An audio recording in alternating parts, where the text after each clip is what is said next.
All right. I mean, we're hoping to see this M80 rebuild come out of the gate swinging. And Dan, I think a little bit of an understatement for that series. That was a pretty dominant 2-0, pretty dominant Lotus coming out from them. It's one of the fastest series that we've seen in Challengers, and I don't even mean it just because we just started Challengers. I mean even the Challengers that we've had last year and before. It was insanely fast. It was an M80 that came swinging. They knew exactly how to play around what the other side was bringing of Heki. And again, they didn't really, it feels like they didn't really have to show that much. They were just running down every single time and getting those kills. It was a pretty easy match for them. Hey, I would like to say that TSM versus Winthrop was equally as fast as this match was. Mm-hmm. Hello, 13-5, 13-1. Come on. But a little no, like dig at Winthrop before we move on. Dang, right? Okay, okay. Hey, I'm just trying to raise up the bar for Hikikimori here just a little bit. Okay, I do see the potential though. They are cracked. They do have the aim. I think in terms of like macro and strategy, yeah, they were a little bit outmatched by M80's powerhouse, but I think overall there's potential, and I'm kind of excited to see their development over the next few weeks. I mean, even just the org name going into this, M80, there definitely is a pretty high standard we're holding them to, and seeing the players on the squad, even if they're all new to kind of playing this game with each other, Dan, they're still players that we've praised that on their own individual teams. So even if we didn't necessarily get to see too much in the strat book, we might have to wait till next week. The way they're all still able to coordinate and some of this in the server, I think, was just really nice. A really nice welcome to Challengers for them. Yeah, I mean, of course, we're talking about M80 and how insanely good they did, but I mean, Hikikimori just had such a difficult match. It's not that they're bad, it's not that they're terrible and they can't do anything. It was just a hard match to play, especially your first match on the main broadcast. You're playing against an M80 that, sure, is not the same core that made it to Ascension last year. It's not the same M80 that we're used to seeing now for the past 2 years, but it's, as we mentioned, very well-known players that have proved themselves individually in different teams for the past couple of years. So for you to come from Premier, having your first match against M80, it's okay. You take this as a learning experience, and Roy, I hear that you learn the most when you're losing. So Yeah, I think so as well. I like the optimism, Dan. Let's go. But I do want I do want to point the attention to Okeanos. Obviously, if you don't know who Okeanos is, I think you will by the end of the split. To be honest, he was one of the highest stated duelists. He's right beneath Armada, who was obviously competing on NRG now in VCT. He was also performing insanely well in that league as well. So, I mean, Oki is a very strong player, and he's shown it here. He popped off in both the first map and the second map as well. And I don't think this is going to be the end of his reign as a top performing player in the league, to be honest. Absolutely not. I mean, it was someone coming from Blinn Esports that we had talked about then, and being able to see him now with this core being on M80, I think was super, super nice. And glad to see that call up too, and that we'll be able to see more from him, because I think it is an absolute shame that more people don't talk about him. And I do want to give a shout out over on Hikikimori's side.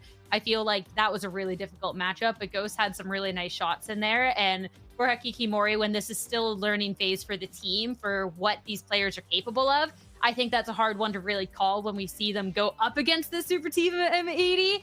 But call out what we can, and I'm excited to see them play again next week. But back over to M80, because we will be having an upcoming interview with them. We can talk a little bit more about this young superstar here, Dan, to talk a little bit more about these, because this is someone already in this first map was really performing.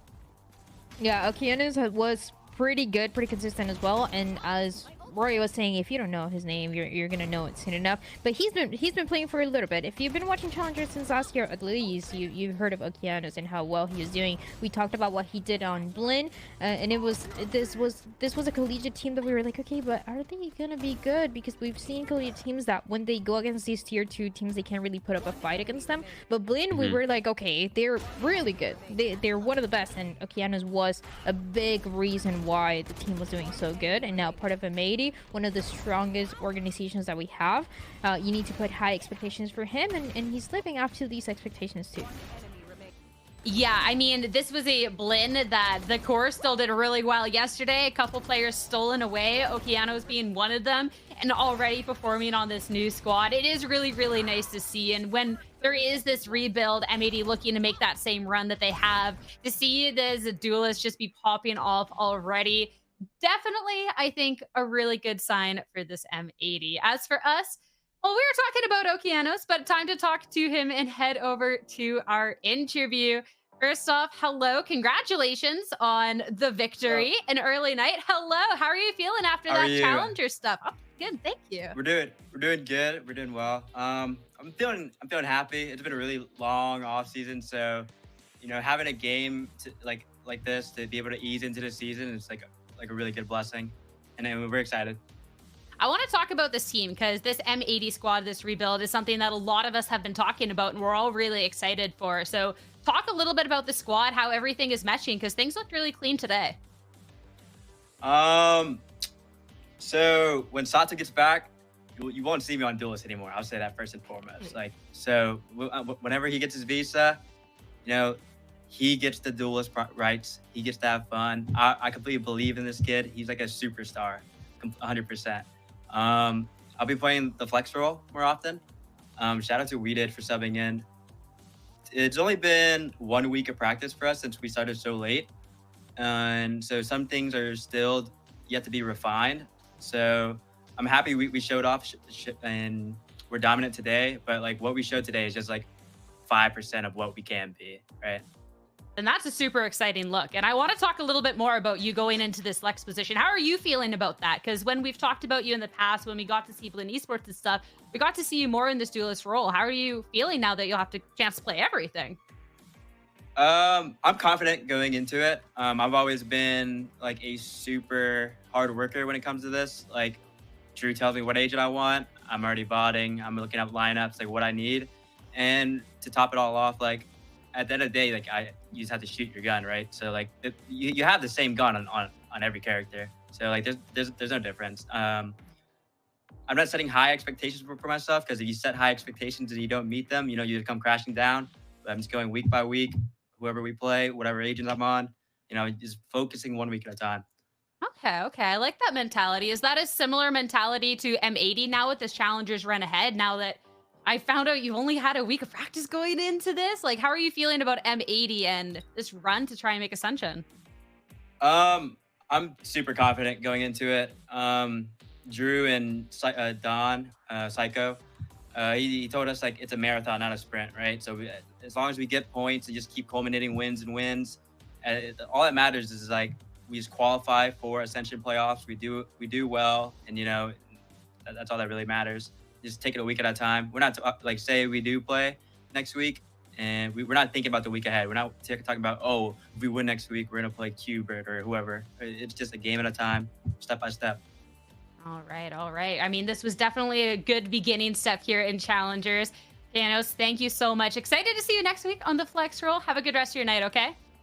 You too. Thank you. Thank you. As for us, again, our first games, maybe they're cursed on the day. Another quick victory here, and M80 going to be the victors there. But we will still have another matchup. It's going to be QOR going up against SAT Esports after a short break. Stay tuned.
Hello, everyone. Welcome back to Challengers North America. Even as a first series on the day, Dan, a little reminiscent of yesterday. I feel like this next one is about to go the distance. We got SAD Esports going up against QOR, and this is exciting because these are players, a lot of them that we've gotten to see before, and there's a little tweaks to the chain, like the teams too. Yeah, this sad Northwood core technically playing and making a few changes here, but remaining the same as we used to see. And they've been playing for quite some time. I think of Benji, for example, 2 years ago playing at the right arena for the collegiate grand finals, and now making it all the way here. It's cool to see these collegiate players that now are actually joining these tier 2 teams that we've heard of for some time. That sad team that we saw last year is going to look very different this year. And on the other side, QOR also having some players that we've seen in Challenge, right? We think of Logan, we think of Darkest, and we think of what they're going to be able to do today, because I feel like out of the matches that we've had for the main broadcast for the past 2 days, this should be the closest. I 100% am with you there. And looking at the very first roster, looking at SAD Esports, this has been a team that we've had here for a little bit with a couple of different looks. We got to right away get introduced with this team with way back stage 1. And then since then, a couple of different looks, but still keeping the core here. We're going to be able to see Ferbsa, still be able to see Dip here, Roy. With Darkest leaving, that's a little sad, but I've been impressed with who's been stepping in.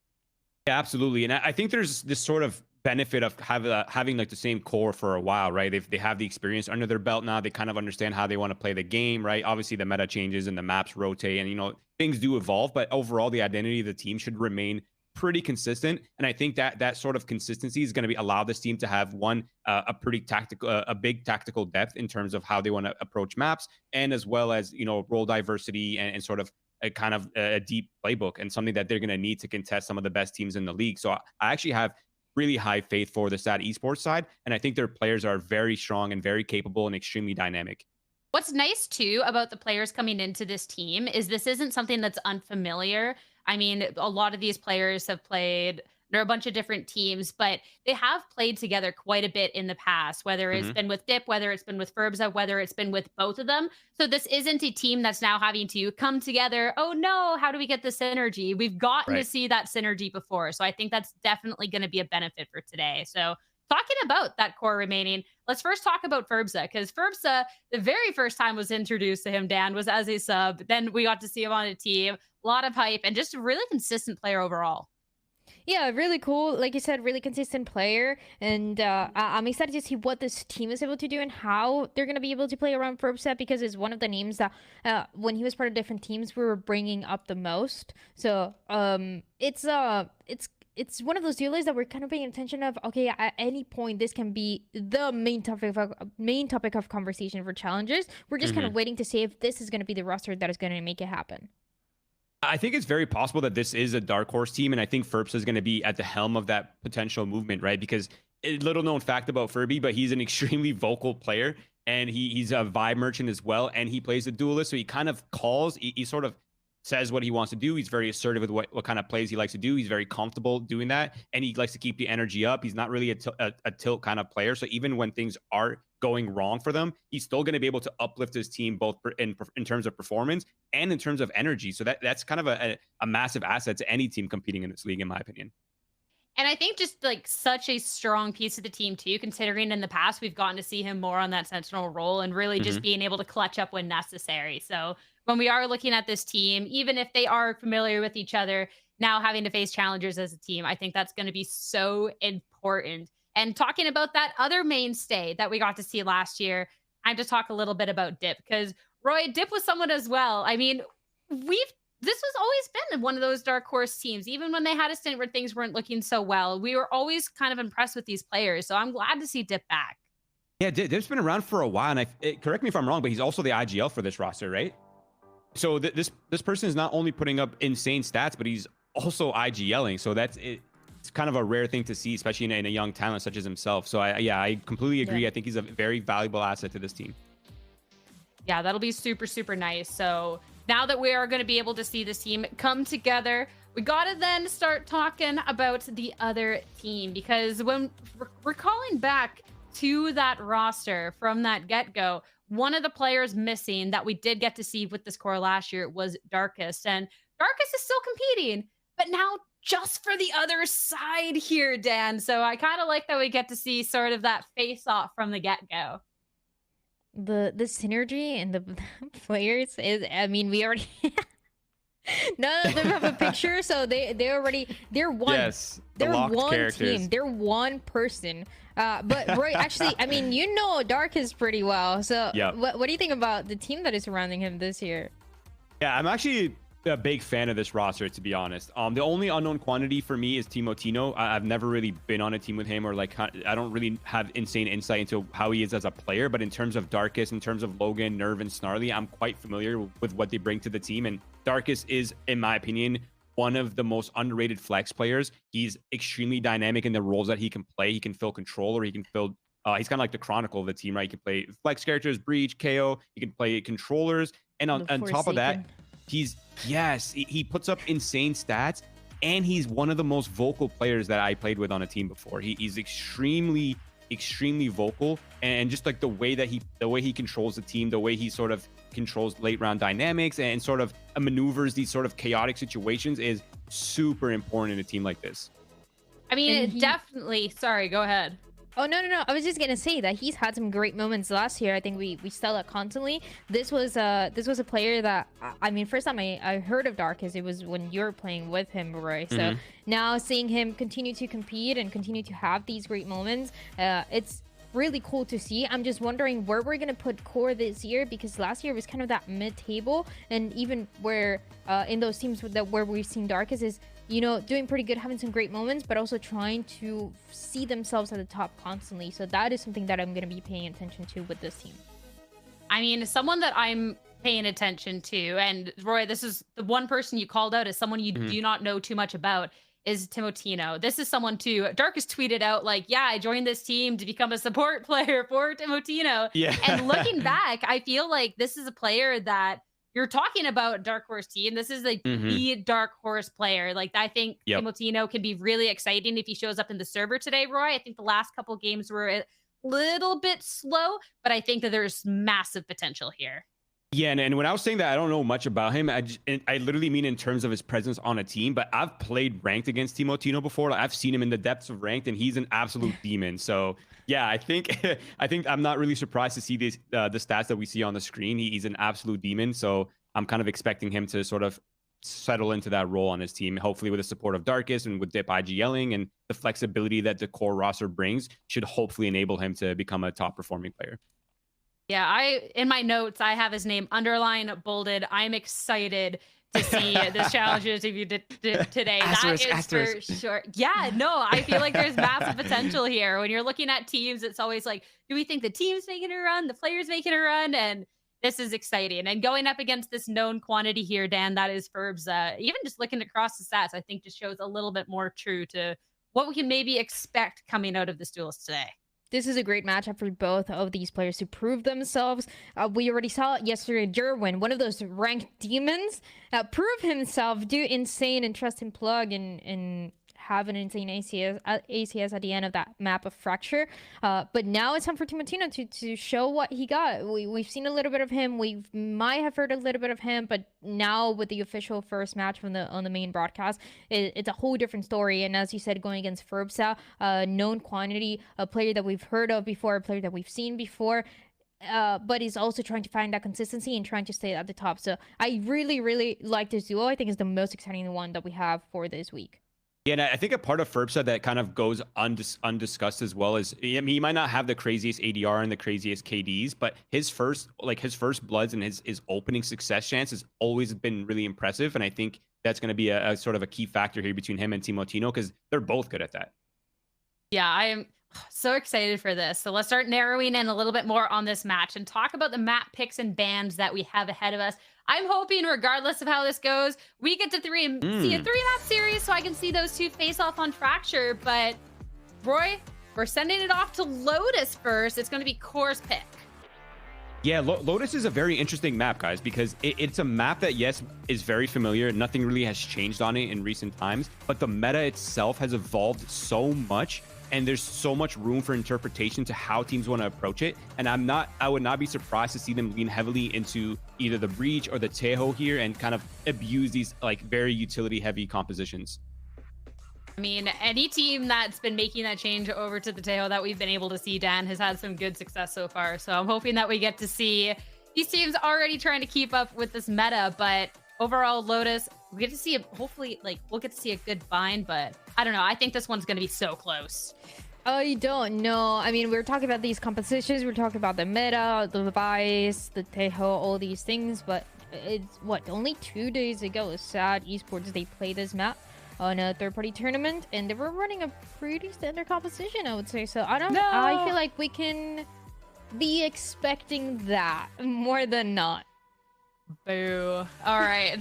That's okay. That's okay. Maybe those 2 days were very fruitful in being able to spice it up just that little bit. It would be cool. I'd be down for it. I'd be down for it. But our predictions going on for today. I think this is going to be our closest series. We've not been very shy about that. And I think this has been our most indecisive desk as well. All right, Roy, we're in the same camp here. We think Core's taking it. Let's go, Sierra. It's 2v1 right now against Dryad, so wow. that's good. That's crazy. We lose that fight as soon as we send it to casters. They outnumber us, Roy. This is going to be fun when I'm right.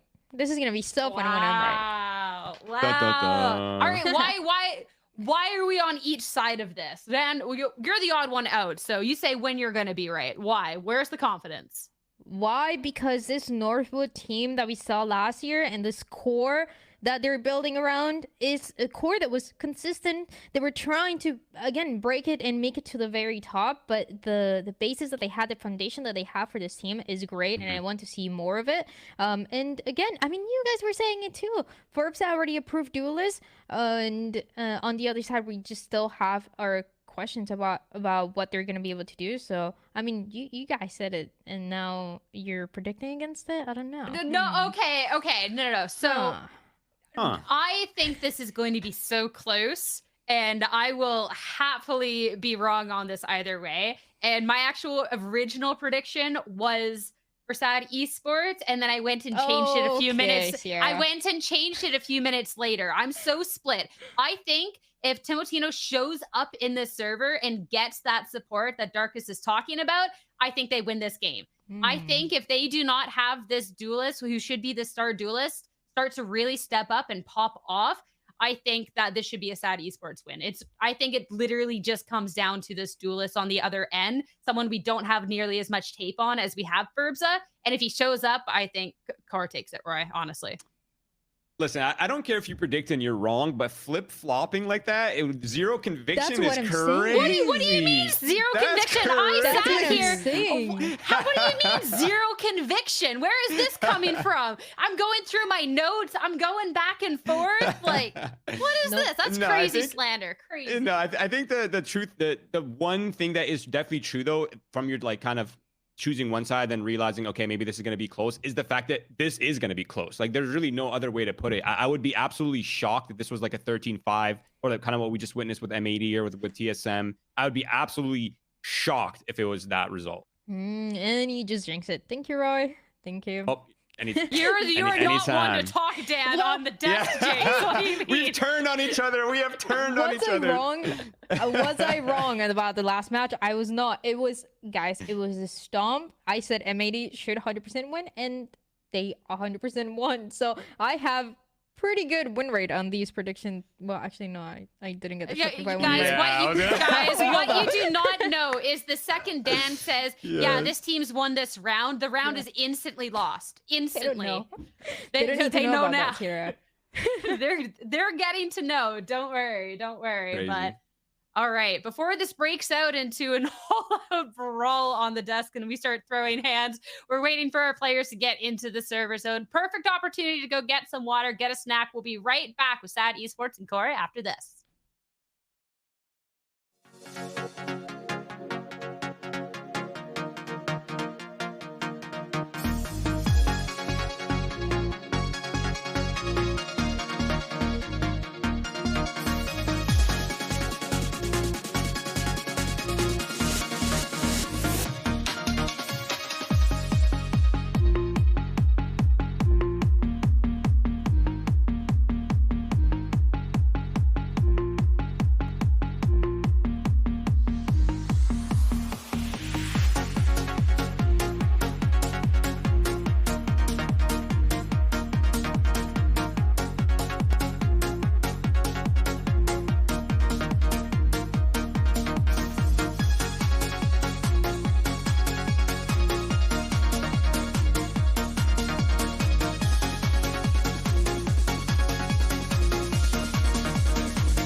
The face-off of Core and Sad Esports, and it's going to be starting on Lotus as our agent select is ready in time to getting underway with this series.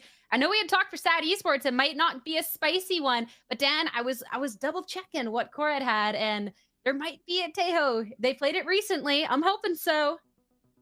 Oh, yeah, there it is. Core is going to be running this Tejo Breach, but they're going to be running it with the Euro, which is not something that we're used to seeing a lot. And then for the controller, it's going to be a Viper and an Omen. Yeah, I don't think we've seen this combination just yet. And for Sad, yeah, they're keeping the composition that we saw them play 2 days ago. Right, all right. I mean, hey, when Mutino was playing the Euro, when they played this recently, it was good. Roy, what do you make of this going up against the Sad Esports squad?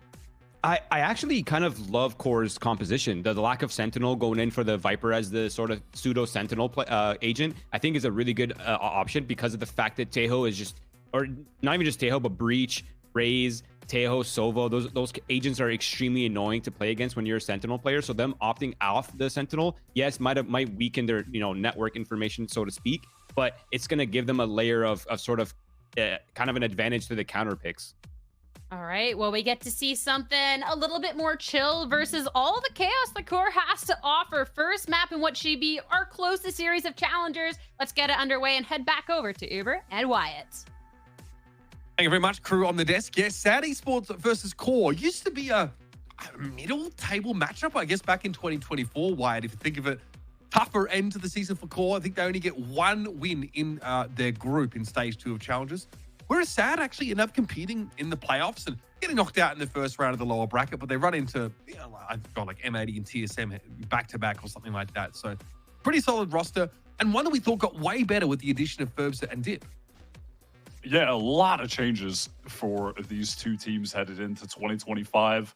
Little trade of Darkest going from Sad over to the Core team. I definitely respect him very highly as an upcoming talent.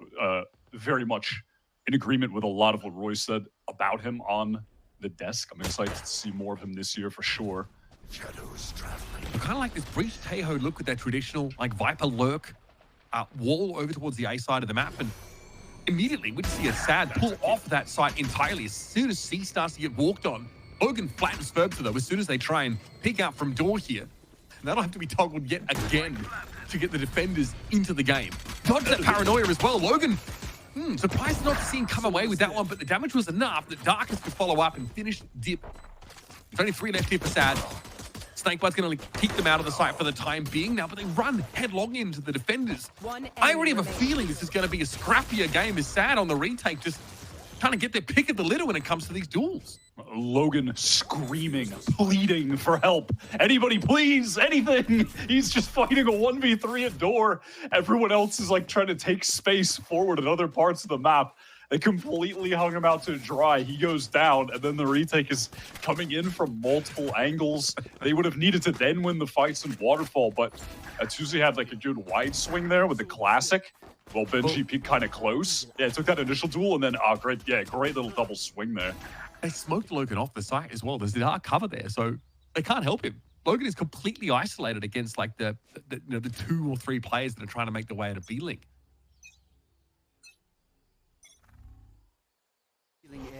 Cool to see one of the teams actually just fully pick up the G2 comp that we saw them run against Cloud9, kind of destroy Cloud9 with its core, with this Viper, Yoru, Tejo, all that. We'll see if Sad can best them without a Tejo of their own. At some point here, I am going to demand that someone provides me a statistical analysis of how many times teams with no Tejo have beaten the team with a Tejo on a map. This is just anecdotal. I would love to know. If I'm thinking from like VCT NA, I haven't seen a whole lot of the Tejo-less comps win out, honestly. This is a more traditional look from Sad, right? This is kind of what we always used to see on this Lotus map. Breach, Raze, Sova? Funny enough, it's kind of what Core used to play on this map actually last year with the Sova. Brooks was looking clean with the Outlaw. Was definitely impressed with him when he joined up with this Sad team last year. The desk were highlighting him as well. He was putting up some ridiculous numbers. Yeah, I mean, both Ferbsa and Dip, like I said, when they came into that team, 30 seconds they looked left. really good. I think it might have even been when Bob was still on the roster. I'm not even sure, but Yeah, they definitely were like, a middle table team, whereas Core in that stage 2 were struggling. They avoided relegation. That wasn't sort of an issue. They were just outside of that. But yeah, look, not the greatest showing. I think from Core to sort of finish their season here. Not a great start, but again, that pistol sort of goes against them, even though it looked like they had a decent edge. Ferbster just knocks heads together there, holding that C site with the Outlaw. A couple players looked like they were going to have light armor into this, so some potential for danger if the attackers get into the wrong angles. We have it well held on that B site. The Core had to pivot that way. Now, though, gun round here for the attackers. And Timo goes down to a paint shot from Ferbster, apparently. Might even have got a tag on him there. It's unclear, but immediately Core start to move out into A. They do have that Viper wall to work with. And they're right up against the door here towards Tree. Yeah, he definitely ate that Outlaw shot right into the paint. That is a little bit unlucky, but nice setup from Sad to use as much util as possible to deny that early entry into A rubble. They definitely don't have the best comp for that, certainly not compared to Cores. So it can be tough to take early fights there. Brand has really slowed down now as that Tree door is open again. The Viper walls come down. Zerona with the Bucky can't afford to push out of here. Playing off their own fault line would also be unadvisable. Gnarly, though, deals with Ferbster. That was a trade over on the site. Remember, this is a bonus here for Sad. Paranoia hits, though. This is an opportunity for the Sheriff to go to work. Gnarly might have had a chance to recover, but Zerona descends upon them. And now a player advantage for the defenders. Rip Benji, concerned that someone has pushed all the way back in towards that defender side sport. Will be much slower to get towards upper, but there's still time. And a player advantage for Sad. Util as well. They've got a couple smokes. Zerona still has one flash to try and scale back into the site. Clock's dwindling a bit. They've got to go soon. They're going to flash out of this smoke wipe. Here's Nerve about to get busy. Tuzi's not ready for it. Oh, Logan catches them. And now it's up to Benji. From that high ground, spots Logan. But they got a better weapon and they're just healthy enough. Decent bonus here for Sad, but they do give the attackers their first. Timings there just a bit off. Benji not ready to accelerate out of heaven to get the instant trade. Might have gone otherwise if things were just synced up a little bit tighter there in that moment. Decent effort though from Sad, a lot of damage done. I like that isolation a bit earlier on where they used the paranoia. It was just after this where Snarly got that kill, they isolated it with the paranoia and then the jump out with the Bucky. That was nice to find the advantage, but ultimately squandering it. See that Teo Util's just going to deny everything on Core's side of that Viper wall away from the defenders. Sad had no interest in really competing though for rubber this round. They give it up now though, of course they still have a full buy. Whereas Darkest is down to a Stinger and there's a lot of half armor here on the side of Core after only one gun got taken out of that first buy round. So we're going for that early round B trap setup, doesn't find anyone. Ferbster maybe wanted to push deep into spawn, opts to not. A site vacant, headed towards a full retake. It's going to be tough to clear out Snarly back rubble. This should be a good position for him. Yeah, it's always a good spot to be set up in, although it is telegraphed. It's often looked for. Deep just got ruined there. Line well held by Snarly. And that wall gets to come up and be a real nuisance here to the defenders. They're pushed up against it. Logan, saver of the last round, not able to overcome Ferbster this time around. And that door is constantly being toggled. Making sound, obscuring footsteps, all the rest. Timo flashed out, but Nerve fails him out. Still Ferbster, point blank with the pistol with a right click connects. Now Nerve should be able to fight a second here comfortably enough, but Ferbster somehow Ferraris him. And gets his primary out. There's no time for a defuse here, though. The Core are going to get 2 in a row, and that was Sad's buy that now is gone for naught. Ferbster going down as well. All right, well, you got some damage. I mean, sure, we'll take it. A bunch of ult orbs, I guess. The tiniest of consolation prizes for Sad losing their buy round. I really like how Core were playing off the Viper wall, even though they started doing a tiny bit of trollery with the door. I think the door got Logan killed. It looked like it pushed him just a little bit. Yeah, unlucky, but still, that was a good pivot in this setup where they had a Snarly, way back towards spawn side of rubble. Then he gets that first initial contact. They bring the wall up. They swing out together. They controlled rubble really well there. That was the pivotal moment. This time, Sad want to fight for this. Tuzi, though, tries to TP onto the top of rubble in his cord. Still, Dippy's there with a pistol. Not too shabby. Zerona also getting involved and want a round to make use of the showstopper. Takes Core down to 2. But if you're going to spend ultimates, you want to turn them into a winning round. And I think Sad asking for a thrifty now after that exchange could be tough. But Rebenji's timing could have given him a 1 versus 1 if not for this Omen TP to safety. Snarly now can group up with Nerve and get a big plant. That was a lovely little transfer from Nerve. Spike planted. And you should be able to recover a rifle here. Get that upgrade. Does so. Doesn't want to head over towards Baby Door, though. Circle back through B main. Nerve and Snarly, they just need to double up, trade this out. Way better. Should be so winnable from the position they're in Baby Door. Yep, just double up in Baby Door. I mean, at that, Nerve has a paranoia still. There's just no way they should be literally. losing this. There's even Molly's he can bank off the wall. Snarly's just going to check this. Hard checks it. There's the snake bite. And that is going to force Benji to take a ton of damage. He doesn't have any time. He's going to push ahead of it.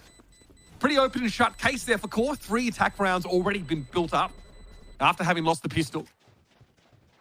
Core stringing them together nicely. But here is another buy coming up for Sad. It could have been disastrous if not for that nice transfer from Nerve, though. 1 versus 2, the last man in Rubble. That was really crucial. What's going on the other one? Oh, What do we have? Ambrosia and... Oh, yeah, they are quite close. The Qbert Academy. I can see why Rob Morris is gassing them up. I mean, they qualify for challenges through promotion relegation in stage 2. So we only really get to see them in stage 3. Still very early days for that squad. And again, a few teams have sort of mentioned they seem like pretty decent competitions. Just early days for that team. Whereas this Qbert Academy roster are predominantly known names, right? Quite stacked, really. Yeah, very much so. You know, Redux, Nismo, some of the best players that we've had in Challengers for a while now that are still in the how has this guy not been on a tier 1 team? Yeah. Like in I mean, that you've got conversation still. Core alumni T-Dog on that roster as well. Was that early round action. Again, Sheriff kill there, showstopper. Had Nerve not cleaned them up, there was a real chance that Sad would have been able to convert that Raze ultimate into a round win, which would have been absurdly disruptive, given that the economy for Core has never really been able to establish itself. I think they've had 1 alive, 2 alive in all of their winning rounds. So Ooh, this is cool. So Timotino, he's popping that dimensional drift over towards A with the Viper wall up, making it seem like there's going to be a lot of presence there, while the rest of the team, they head in towards B main. He has a teleport to get back to B main with his team as well if he needs to. Zerona tried to buy some time with that fault line, but Core very quickly get back into the site. Isn't aftershock timing? This is pretty good. That is going to hurt. Yep, Logan not going to be able to survive it. Hunter's Fury as well for Dip, and this is speculative. What? Okay, catch on Snarly, just randomly lurking the other side of the map. A lot of information, but there's still a spike to be diffused here. Flashpoint pushes Darkest off the line. He can flash Nerve back onto it, though, and keep fighting for this. Another flash. Here's the Rolling Thunder, though, for the attack side. This gets awkward. Zerona caught inside that. Shocked out at the feet of Darkest. A bit of damage, but they're going to get up close. It almost got to half there for Zerona, but Timotino explodes for 3. Beautifully done by the Canadian, and 4 on the board for Core. He was just relaxed over in the Baby Door, waiting for a moment to pounce after using that dimensional drift to sell that A presence early on, get the free B site. Cool execute coming out from Core. Love to see that. And they scale back in off the Rolling Thunder nicely.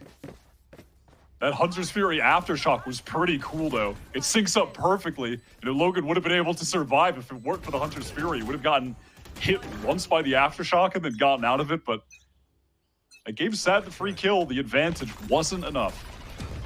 Competitive game so far, as was sort of heralded, I think, by our analyst desk. Definitely our closest game, at least, of challenges thus far, but that's not saying too much.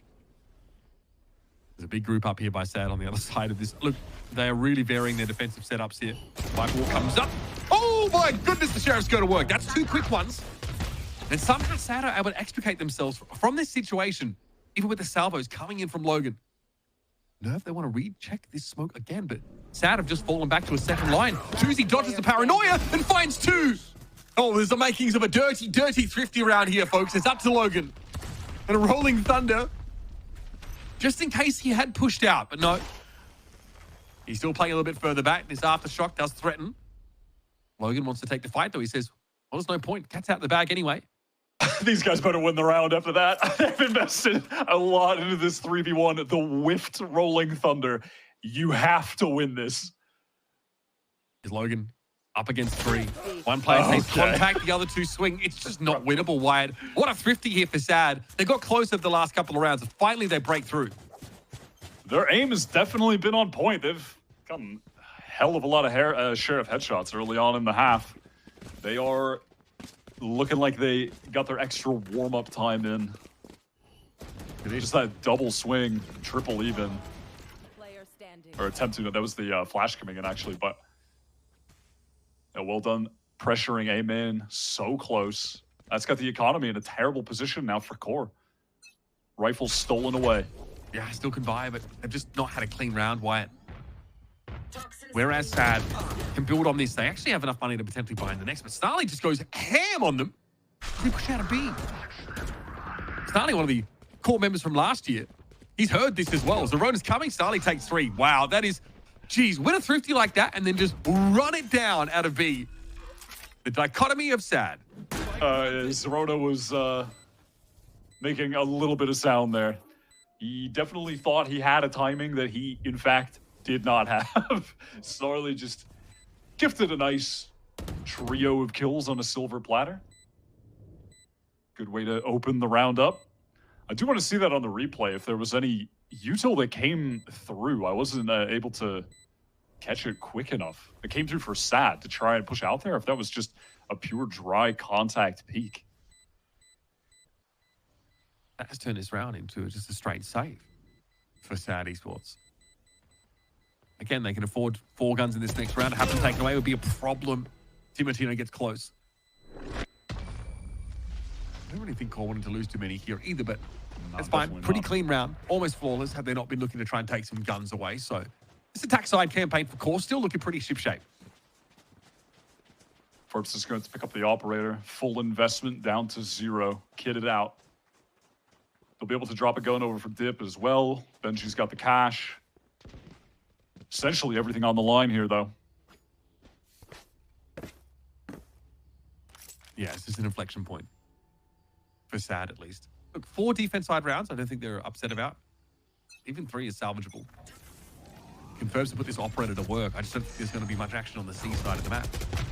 All towards A again, so is every likelihood that Sad get forced into some form of retake? Snarly playing hard to get. There's the ever-present lurk threat on this side of the map. Oh, does he want to explore further? Yeah, he does. That's a free pick. Now, Sad can try to play this for the retake. Actually, they have a lot of players gathered up here. Maybe they try to flood back in. Ooh, okay. Tuzi just having a swing on that fine nerve, despite it being inside a smoke. Oh my god, that was so sick. What the hell? They're like the double TP to get out of the Armageddon. That's crazy work. And as a result, Sad got 4 to work with. Still, why this attack for Core has fallen flat. Double face, he will get the job done. Tuzi's kind of clean with it. Devious. Oh my god, I've never seen someone pull that off. That was so sick. TikTok omen work there. Actually dirty. And great round in general. I mean, you have Core swarming over the site. Let's see how this plays out. This is Tuzi here. Hit by the paranoia. 1 TP. That is so sick, bro. I'm about to try that in a rank game and just absolutely feed my life away. Yeah, but I'm gonna go he for jumps it. back as he TPs, right? That's perfect. Damn. Nicely done. Okay, Stay Home YouTube will force Sad back. Verbs are really up on this line. The Viper Wall, obviously the antithesis to this operator play. Eventually, it's got to come down. Missed shot. Not going to be able to get away with that one. Punished instantly. Go Core, who's still been able to scrabble together a bit of a buy. A couple players on light armor and a Guardian for Nerve. But still they are equipped for another attacking round win. Yeah, overextended himself in that corner, to be honest, and didn't have a flash or anything to get out. He just kind of panicked and wanted to leave. You know, maybe if Zerona was faster to send a flash, get some of those players blinded up, unable to spray accurately when he was crossing. Could have lived. All right, just pure confidence peak from Zerona, making up for the mistake with the no flash earlier. And Timotino knows that the site is clear. Checks it with that dimensional drift. Shorty in hand, so maybe thought even about going up the rope and fighting inside the smoke, and might still consider that as an option. Plant only now, just coming in though. Fault line, Timo gets lit, and still Darkus comes to his rescue. He takes a ton of damage and has to get on out of there with the gate crash, excuse me, but Nerve has been more than serviceable in moments like this. Nice trading by QOR on the side. Kuzi out of the crosshair though, it ends up being a trade. It's up to Benji. That's a shorty, buddy. That was well done from Timotino, just drawing that attention, fighting forward. Get some util expended on him, and then able to gate crash all the way back to safety. Has 2 other players on site, double swing while he's offering himself up as a juicy piece of bait further forward than the rest of the team. Good setup. There's that missed shot by Ferbsa. Very easily punished. Yeah, I mean, I'm not even going to blame Serona for that, honestly. That's just the setup there is just so awkward for them. Risky. Just a miss, just not the ideal position for Ferbsa. If he was there, needed support. It's just tough spot. Yeah, he's got the option to play it from stairs if he wants to. A bit safer. Punished. This time though, goes back there. The 10 spot. At least there's a rifle that will be salvaged. A 1-for-1. Darkest also very close to a Rolling Thunder. That orb over on Mound side will get him there. Definitely frustrating to be lacking your Omen this early into the round, though. Not having the smokes for an execute later is going to be a painful experience. Timotino has to get out, so it is going to be over towards C that the attention goes. Plenty of this Sentinel util over on this side. Obviously, something that QOR don't really have access to when it comes to their defense side. And here's Benji. He's out of it. He's out of the Rolling Thunder. Starting gets lit. Perfectly playing off the traps and not overextending into this, buying enough time for the rest of SAD to get here. Timotino get another miss with that operator, and QOR locked off the side. 35 seconds remaining, and look where the spike is. That trap wire also never got cleared. That Snarly got left. God help me, snarled up in. They assumed that those traps were broken by the util that came in, but they were not. They were not, and paid dividends. Got the free kill, swings off the cage. Quality site for play to lock the site down, and again, yeah, just trying to hit into there with no smokes. You're cooked. And you also, like, the Rolling Thunder just doesn't cover that side fully. You really want to send it at waterfall or halls. You have to try and catch someone, you know, close to the side. It's really hard to pull off. Timo's going to hit his operator, in theory. As a couple of players run towards their demises, and SAD, well, that makes this a pretty awkward buy round. Losing 2 of those rifles here. Looks like they're able to put something together. Yeah, I mean, like, okay, 3.3 is fine. You've got rifle and half armor. Yeah, rifle half armor, not going to have the drone, but all good. And Ferbsa at least still has that showstopper now. They really prioritize, though, trying to get the op out of Timo's hands. Not some nice shots, to be honest. And he's just swinging and fast off the Viper wall. Positioned back rubble. Lit there instantly. One way is going to make it hard for Timo to swing that at all. Ferbsa though down. There's a barrage of Teho util over towards Baby Door. Nerve sees Serona try and cross that Omen TP. Really problematic for SAD. It's unraveled them. They're just going to have to roll over and accept their fates in a round like this. Spike planted. Yeah, Nerve hitting that from the shadows to get the position all the way back was really nice. Didn't find anything, gets the first, but yeah, immediate trade out from Snarly. This should be all locked up. SAD tried to play a bit further forward in rubble. They hadn't done it much because against this Teo comp, it is so difficult, and that's exactly why. Yeah, as a clone, Spike was within the confines of the Viper's pit anyway. But again, that round really came down to a lot of those first kills. Timo's able to get close, and despite being one weight off the rubble angle, there's like a free Teho util kill and a TP forward by Nerve that sets him up for another one. Yeah, I mean, as soon as you're caught in that corner behind the box over on the left-hand side when you're, by Baby Door, it's just so easy to get fault lined. You're right into the guided salvos. It's just so free for QOR. Overall, a good attack half from them. And, SAD, they ran it back. I mean, at the end of the day, they were able to string together a decent amount of rounds there. Yeah, I'm not too upset if I'm there. Especially after like a bit of a slower start as QOR managed to get back into the game. They're strung 4 together. So 5 rounds on the attack side. Or defense side, rather, for Sad. A real exploration here en masse for QOR. Straight up out of the B side. It's about to run into some resistance. Benji, good for 2, and a fault line's also going to come in here. That is going to leave Nerve a little stranded and will be forced to smoke themselves off. But you push this every day of the week, you know it's a kill for the taking. And there it is. They eventually run the Omen over. Excellent utility to capitalize off of Nerve being caught so far overextended. Last player Darkest. standing. You can't catch that timing. 2z2 sharp with a ghost. Teemo forced entirely out of the action. So B-side plant with 4 players up, all pretty healthy here. Means Sad are threatening to equalize the game. Might be there with their second pistol win, I think, of this map. And it's going to be a double face here to seal the deal. Tuzi, at times, look excellent over this map. Even some nice little TP tech that we enjoyed on the back of A site a few rounds ago, but 3 kills in this pistol. Get Sad now in a position, to make this an even ball game. Definitely have to give a shout to Benji for being able to get 2 kills in that situation. Didn't have any players around to support him. Facing down this triple push. Finds 2, and then the rest of the team, they capitalize off that nicely, though. They get back in there rapidly to find the 3rd. Good pistol round win. Okay, standard one-way smoke here being thrown out by the defenders. Cage triggered. In theory, to give Nerve a little bit more equity over at C, or at least imply a position of strength that eventually just gets walked up on by Sad.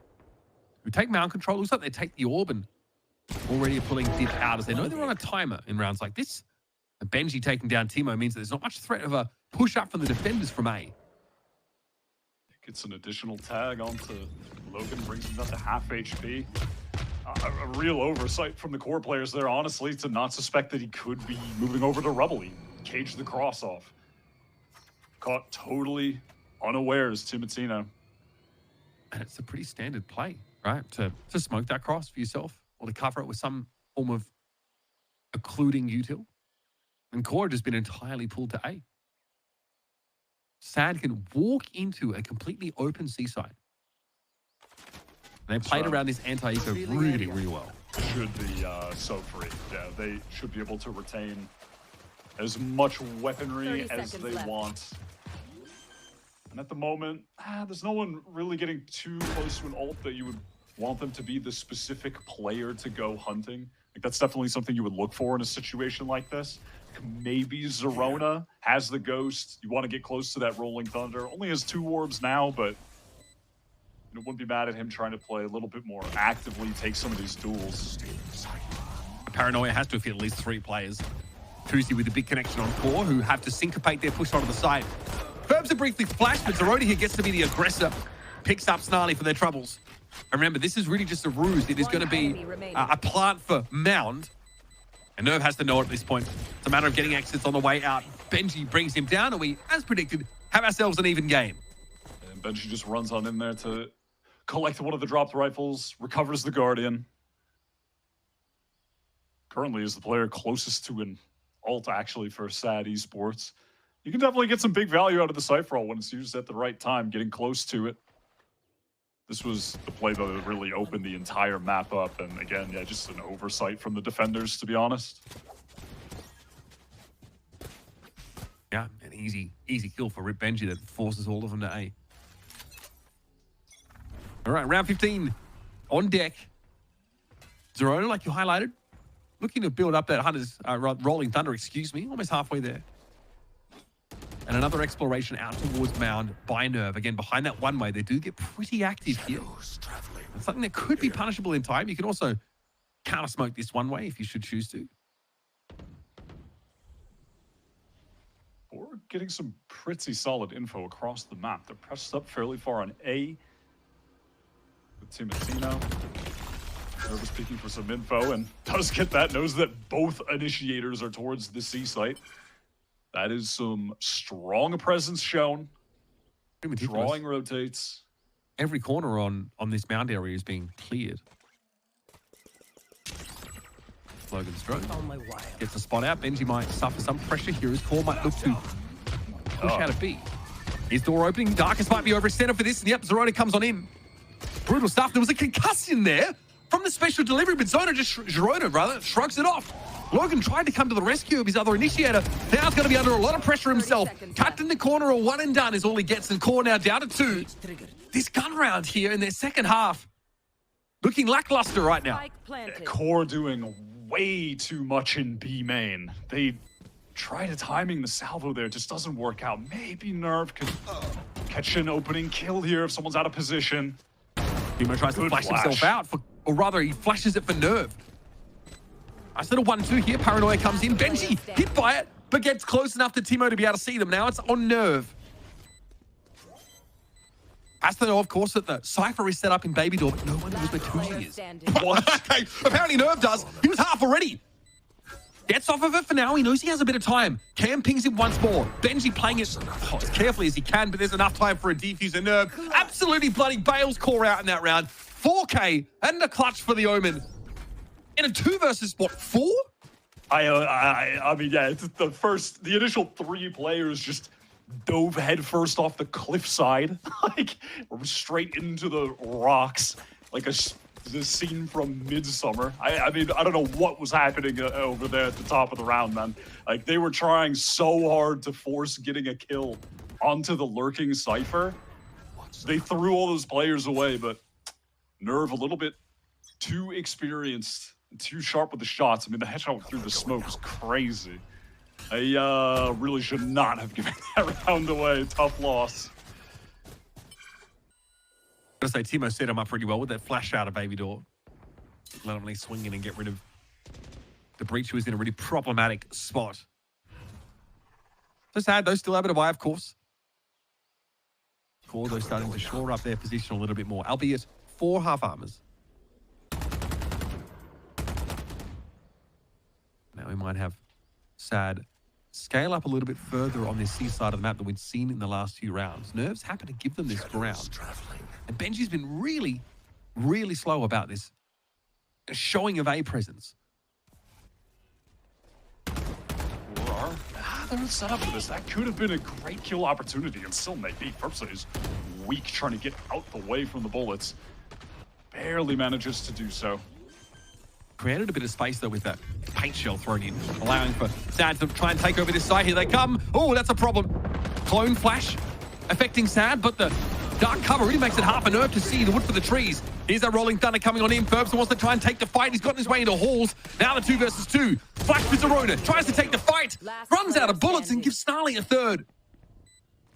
But they're still going to make this defuse happen. Both Snarly and Ferbs are low. Neither have any util to work with. This is Gentleman's Valorant in the 1 versus 1. Put Sad even in this game. And Snarly's made the noise.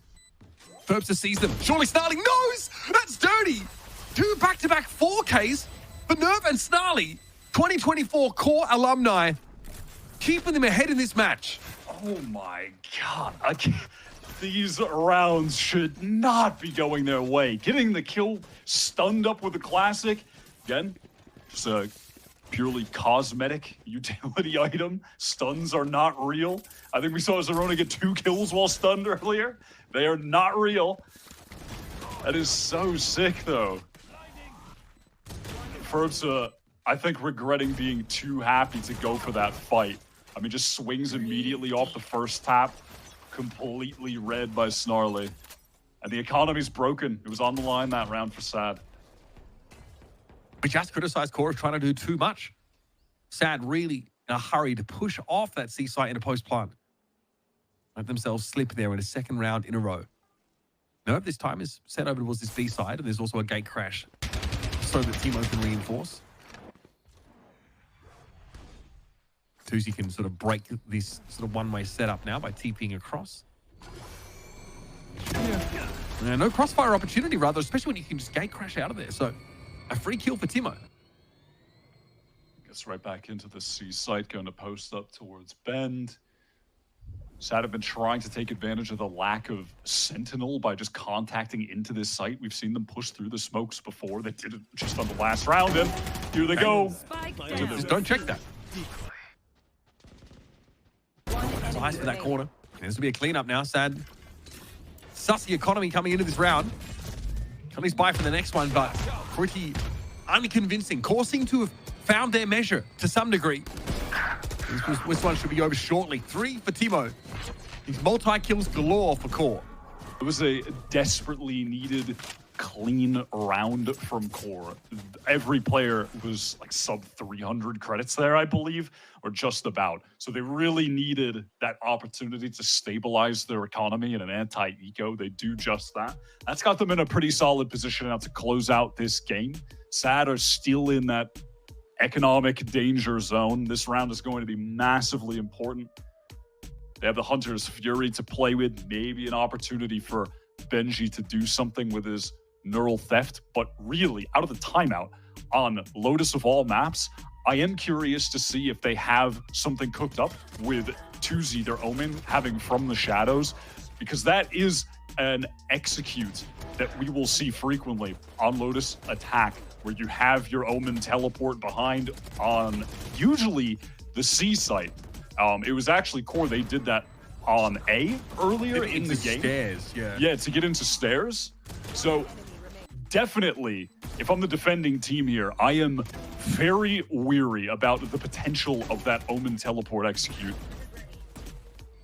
And again, it's something you can play off as well. If they try and cancel the TP, then you can swing into it as one of the supporting players and take that frag. So it is a huge part of the strategy if you want to scale up your map control. And it's not often we spend too much time talking about Omen ult and its possibilities, but on a map like this, being so expansive, it is relevant.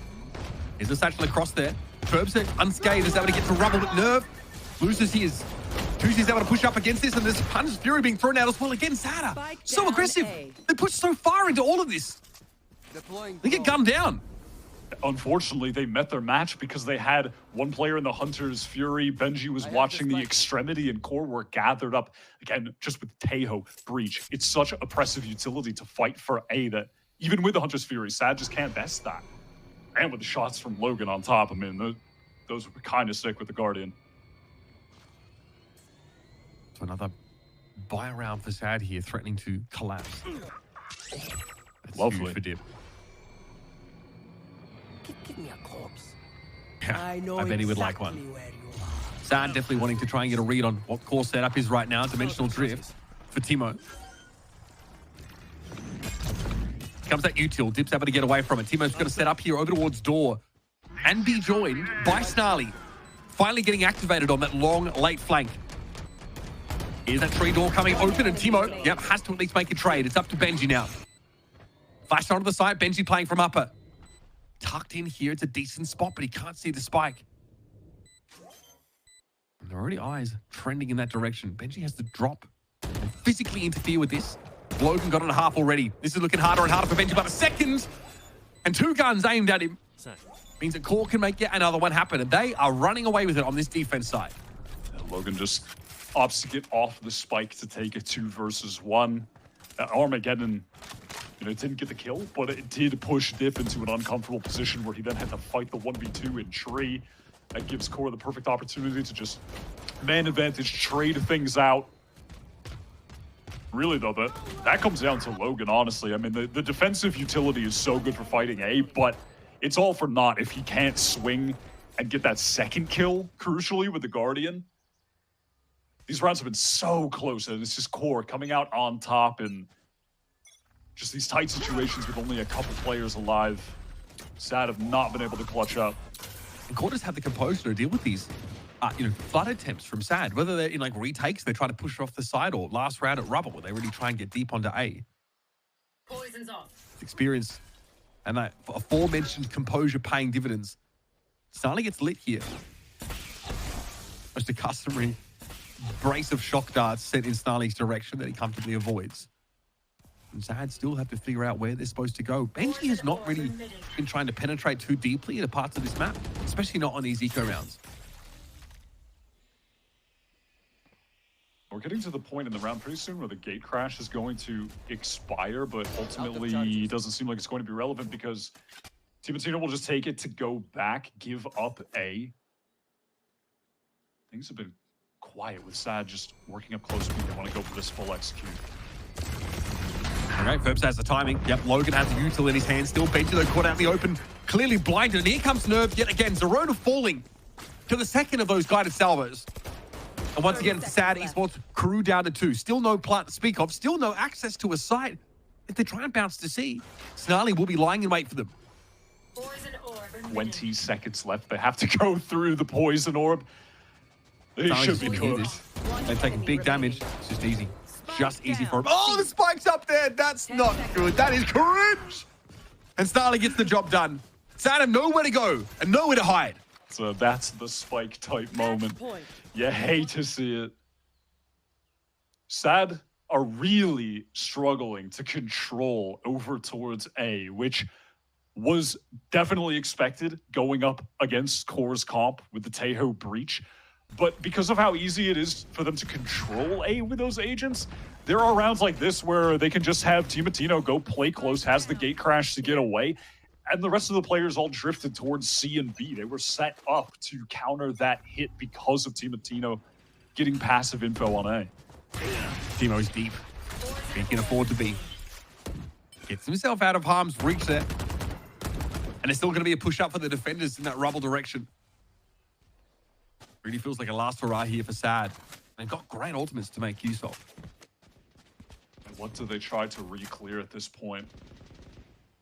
You know, they have some sort of passive control of C. It's Tuzi basically just containing this angle. It looks like they want to explore towards A, though. Only a minute to work with here. Tuzi getting ready to probably join the rest of the team. Maybe even TP to stairs. No, it's just a smoke setup. Yeah, drone This comes out allows to clear Sad out. close. Back to their old meticulous ways, are Sad. Checking everything here. One suppressed. It's a good hit.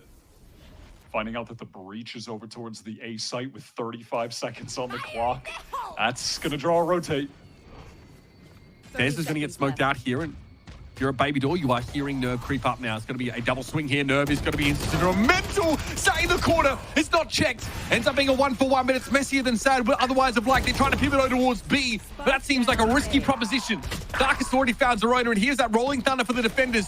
12 seconds left on the clock, and A has to be the option. Benji slowly extricates himself from Baby Door, and we'll be able to get the plant here if it's not going to be interrupted. Ferbs is going to be here just in case. Darkest is the greatest decoy, and Ferbs can't capitalize on the fact that he drew the aim away. Now we have a 2 versus 2 for the game. Snarly and Darkest are banged up. But Benji's seen better days as well. Into drop we go. God, Snarly's just been better at every turn. And Ferbs has to save this team. Fault line, they knew he was there. Snarly, too good. QOR, brilliant here on Lotus. That was an excellent showing from Snarly across the entirety of the map. That Viper was getting a ton of value once the must-pick agent on the Lotus. Maybe coming back into the fold with G2 showing it off and America's QOR running their comp to much success. You can really clearly see the difference in the map control game that these two comps offer. QOR on defense with the Tejo breach, being able to just send out all of that oppressive utility early on. But in addition to that, the Yoru being able to take space off the back of it and hold it for so long, able to teleport away, is just such a nice little 1-2 combo to control areas of the map. And it made that defense look all too easy. It just allowed them to always rotate to the proper sites. The setups were great. That was a very impressive first map from QOR. Yeah, really can see why they wanted to pick it here, Wyatt. They looked very clean and Sad with a bit more of an outdated composition, struggled to keep up with them, especially in that second half. Not a good attack side at all there from Sad. But it's a best of 3, much more to come, and Sad's map pick is buy-in. So stick around for that one after this.